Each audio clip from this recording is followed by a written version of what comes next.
జైనూర్ సంఘటనలో బాధితురాలు ఎవరైతే ఉన్నారో ఆవిడని ఈరోజు బీఆర్ఎస్ పార్టీ తరఫున పరామర్శించడం జరిగింది.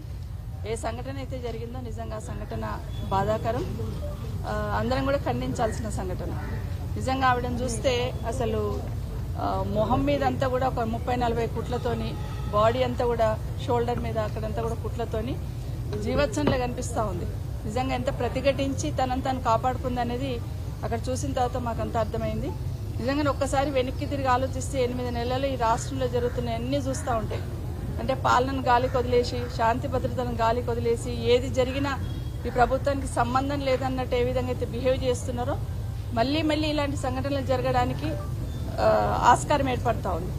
గత 8 నెలల్లో మహిళల మీద ఎలాంటి అత్యాచారాలు, అఘాయితాలు జరిగినాయి అనేది రాష్ట్రంలో అందరూ వింటూ ఉన్నారు. అసెంబ్లీ వేదికగా మాట్లాడుతూ ఉన్నాయి. ప్రభుత్వానికి చలనం లేదు. దాదాపుగా 1800 పైచిలకు సంఘటనలు మహిళల పట్ల జరిగిన సంఘటనలు చూస్తున్నాం. హైదరాబాద్ చుట్టుపక్కల గాని, నాగర్ కర్నూల్లో గిరిజన మహిళల మీద జరిగిన సంఘటన కానివ్వండి, మొన్న షాద్నగర్ లో జరిగిన సంఘటన కానివ్వండి, మహిళలంటే ఒక చులకన భావంతో ఈ పాలన జరుగుతున్నట్టు కనిపిస్తా ఉంది. మహిళల పట్ల అగత్యాలు జరుగుతా ఉన్న, అత్యాచారాలు జరుగుతా ఉన్నా స్పందించడానికి ఈ రాష్ట్ర ముఖ్యమంత్రి గారికి కనీసం తీరిక కూడా లేని పరిస్థితి చూస్తా ఉన్నాం. నిజంగానే దేశంలో గానీ రాష్ట్రంలో గానీ మహిళల పట్ల అత్యాచారాలు జరుగుతూ ఉన్నప్పుడు డెఫినెట్ గా ప్రభుత్వాలనే స్పందించాలి. కానీ మన రాష్ట్రంలో ముఖ్యమంత్రి గారు ఇన్ని సంఘటనలు జరిగినా, హైదరాబాద్ లో ఆర్టీసీ బస్ లో మహిళల మీద అత్యాచారం జరిగినా పట్టించుకునే వాళ్ళు లేరు. మహిళల మీద సామూహిక అత్యాచారాలు జరుగుతున్నా పట్టించుకునే వాళ్ళు లేరు. తల్లి పక్కన పడుకున్న చిన్నారి మీద, 6 సంవత్సరాల చిన్నారి మీద అత్యాచారం జరిగినా అడిగే నాదుడు లేకుండా అయిపోయింది.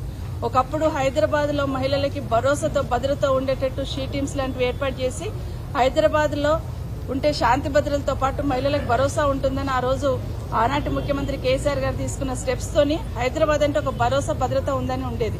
కానీ ఈ రోజు హైదరాబాద్ లో ఎక్కడ ఏం జరుగుతుందో, బయటికి పోయిన మహిళ క్షేమంగా ఇంటికి వస్తుందా లేదా, బయటికి పోయిన ఆడబిడ్డలు క్షేమంగా ఇంటికి వస్తారా లేదా అని ఒక భయంతో ఈరోజు ఈ రాష్ట్రంలో భయానక పరిస్థితులు నెలకొన్న సందర్భాన్ని చూస్తున్నాం.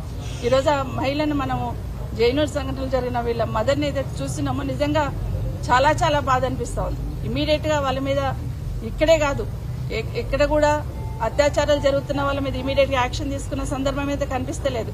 ప్రతిసారి అడుగుతూ ఉన్నాం, మహిళల మీద ఇలాంటి సంఘటనలు జరిగినప్పుడు ఫాస్ట్ ట్రాక్ కోర్ట్స్ ఏర్పాటు చేయండి, అలాంటి వాళ్ళకి శిక్ష ఇమీడియట్ గా పడేటట్టు చూస్తే మిగతా వాళ్ళకు ఒక భయం అనేది ఉంటుందంటే కనీసం దాని మీద రివ్యూ చేసే సమయం ముఖ్యమంత్రి గారికి లేదు.